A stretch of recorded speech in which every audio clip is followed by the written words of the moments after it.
Cunstal go chord is nu ONP agus should leabhar vas agus an leabhar ní an leabhar an paimfléad a bheith go vas going aniu ná an ceanna ar seo son na Palaistíne a chur leabhar breac amach agus seo sais paimfléad osclaíonn sé amach an is léir scoil mhór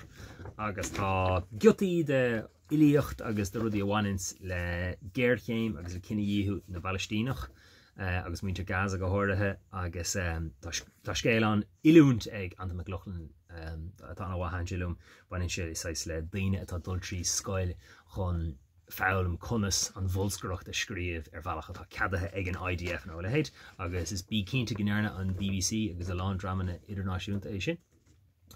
An sin tá sleachta ó uorscéalta nua le Dermot Johnson dar go scoilí agus slucht ó ábhar Vincent Morley, slucht ó le Hailís ní Anlún, scéal le Prunchís Mac Award freisin. Tá legan amach an is sin plí rinne é ar bhealach le go bhéhí é chló ar bhealach an a héir is dócha le hargad a bhailiú do bhainter Gaza agus an sin slucht as uorscail nua le Liam McCoil freisin. Agus léis seo bhí si glór. Bhí diama orm nach scí léthireacht nó scí litríocht atá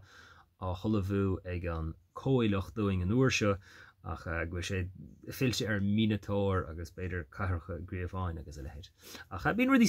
tá tugra rithimúil ar bunige, nílam cinnte go dige mar fad é